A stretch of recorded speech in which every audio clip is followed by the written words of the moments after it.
Hi friends, welcome back to my channel. My name is Jenna if you're new here. Today is a bit of an impromptu story time. So this week has actually been a nightmare in the Justman household. So I figured I would just get you caught up on what we have been facing the last few days and just kind of chat about that. It has kind of been it has been all consuming. So our baby boy Henry, he is 4 months old today, and we have had a pretty scary week with him. So I will kind of break down and walk you through it from the start of it. So kind of started with, I guess, Sunday, Super Bowl Sunday. My husband and I went over to my parents' house and we watched the Super Bowl. He was doing totally fine, all smiley and giggly. He's a very, very happy baby. And so he was doing just fine. He had a cold for almost, I want to say 2 weeks. And it seemed like he was almost out of it, completely out of it. He had a little bit of a cough still going, but mood-wise, he seemed completely unaffected by it. His sleep was all good. And so everything was kind of, nearly back to normal. On Monday, things were okay again. I went to work up in Reno like usual. My mom watched him in the morning, and he seemed a little bit more coughy and a little bit more fussy than normal on Monday that we noticed. And so I remember telling my husband, it's kind of strange because he's been sick for so long and it seems like he's getting a little worse. Like, do you notice that too? And so we both kind of noticed he was getting a little bit worse on Monday after seeming to have, turned a corner for his cold. And so that's what we noticed then. But that night also, Henry was woke up maybe 4 to 5 times, which lately has been unlike him. He did go through the 4-month sleep regression, but he had been sleeping pretty good up until Monday night. So Monday night he was waking up a lot and we didn't really know why he was extra fussy. So that was Monday night. And then Tuesday, I went to work like normal. My mom watched him, and she herself was saying that his breathing sounded a little wheezy and almost like gurgly, like he had a lot in there. And she said that he was taking his naps, but he was waking up from his naps really upset.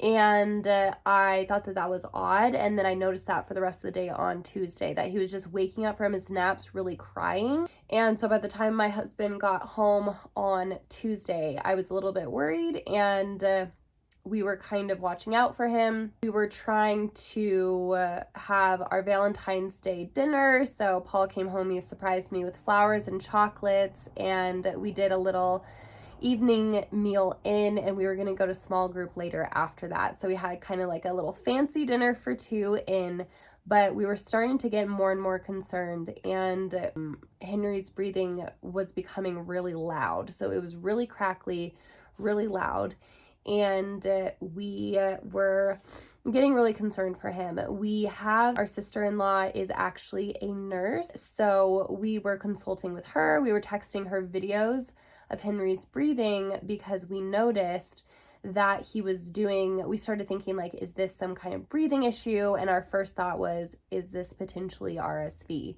And so we lifted up his shirt, and then that's when we noticed that he was doing the retracted breathing. So I have a little video that I'll post right here of what we sent them, of how his breathing looked like. It was just pulling into his ribs.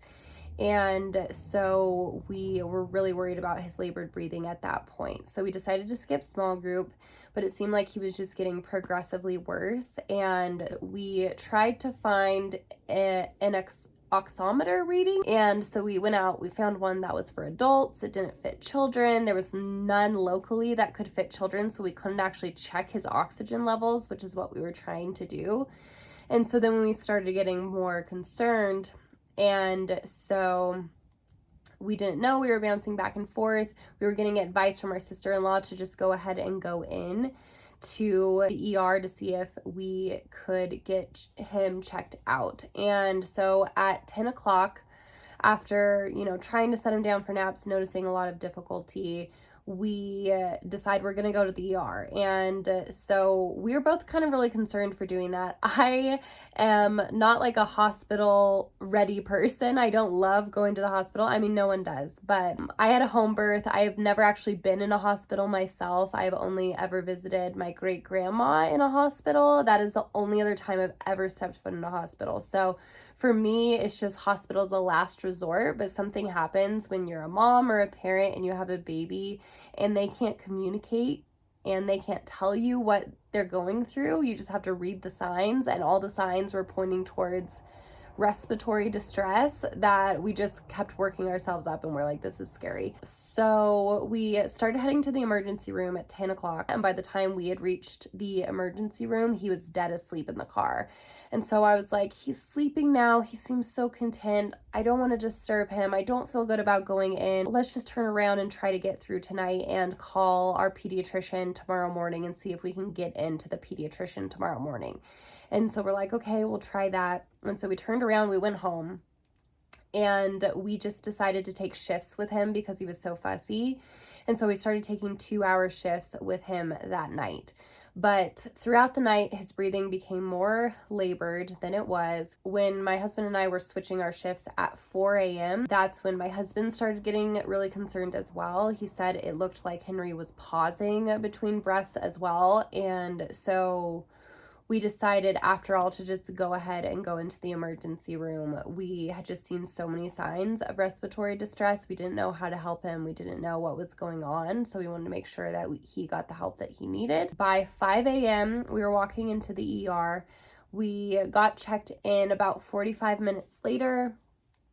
And so they instantly checked his oxygen levels. His oxygen was at 95, which was really good. And so that was a relief. And they also noticed he had a slight fever. It was a bit elevated. It wasn't too crazy. Then they did a chest x-ray on him, and they also tested him for the flu, for COVID, and for RSV. They had come in and checked on him. They gave him Tylenol after seeing that he had a small fever. They came back and said that he actually was positive for RSV. And so that confirmed our concerns, at least, in the very least. But they said that there wasn't really any treatments that they would do there at the hospital because his oxygen was fine. They didn't need to put him on oxygen because he wasn't dehydrated. That's kind of the treatment when infants become hospitalized, is they look for dehydration and then they give them an IV. They look for oxygen levels and they may give them oxygen. Otherwise, it's just about kind of clearing the mucus from their system and giving them steam and making them comfortable while their body just processes it. So that's what they told us. They said that we were clear to go home. Wednesday and Thursday, it was relieving to know that his oxygen was okay, even although his breathing sounded to us so labored. He was wheezing a lot. It just sounded really difficult for him. And so both Wednesday and Thursday was incredibly hard caring for him. He was just constantly unhappy. He was having a really hard time breathing. He was exhausted. He wasn't sleeping well at night. On Thursday as well, so he was refusing to breastfeed. I know loss of appetite is part of it, but he just would not breastfeed. And so we started giving him breast milk we had kind of like a vitamin syringe. We picked up some multivitamins from the store after we came back from the ER, after we heard his diagnosis. So we picked up just some stuff to help his immune system, and one of them came with a small syringe. And so when he kept refusing to breastfeed, we decided to give him some breast milk with that little syringe just to keep him hydrated, which was working. It was effective. And so that has kind of been our nightmare that we've been dealing with for the last few days. Today has been the first day where he's kind of back to eating normally. His appetite seems like he's returning. He's been breastfeeding, but I think because I was so worried for him, just crying constantly because of how worried I was, and I just felt so sick to my stomach. I felt so worried. And because of that, I actually didn't eat for about a day. When I get extremely nervous, I cannot consume food. So I didn't eat for about 24 hours. And that in combination with him not wanting to breastfeed, I think really hurt my milk supply. It really kind of made it go down. And so now that he's back to wanting to eat today, it seems like my breast milk supply isn't quite what he needs right now. So I'm doing things to try to improve it, drinking like Milkmaid tea, taking supplements that help breast milk, trying to eat normally and rehydrate. So hopefully we can just regain that breast milk supply for him. Today is the first day that I kind of feel like there is light at the end of the tunnel because of how well he's been napping throughout the day. The fact that a few times he's been able to breastfeed and then he's fallen asleep afterwards has been so promising.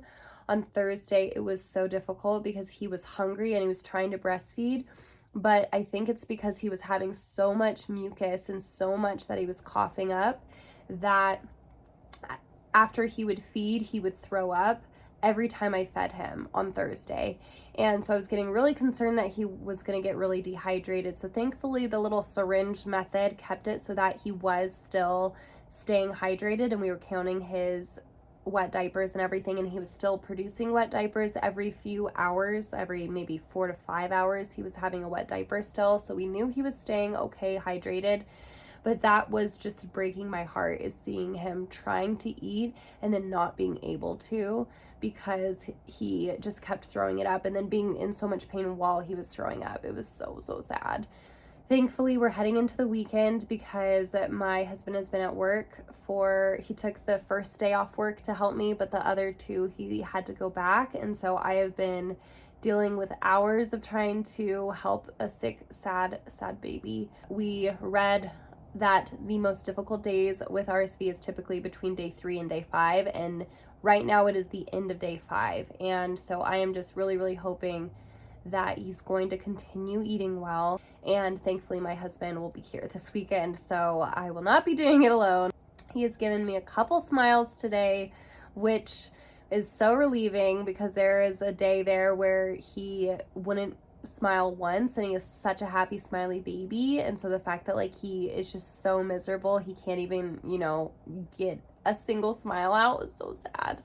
But we're really hopeful that this weekend things will improve. But that has been our story. That is how we ended up in the ER this week, and it has been just one thing after another. Any prayers that you may have, please do send our way. That is our current situation that we're going through right now. But I am going to go back to checking on baby right now. My husband is home and he's with him right now, so we are going to get through another night with little one and continue to treat him and care for him and love on him, and just hope he starts eating better and truly improves and beats this little virus. So thank you so much for watching this video. I am very grateful that you did. I can't wait to catch you on the next one when things are hopefully a little bit more positive and a little bit more sunny and bright and healthy. So I will catch you on the next video. Bye, friends.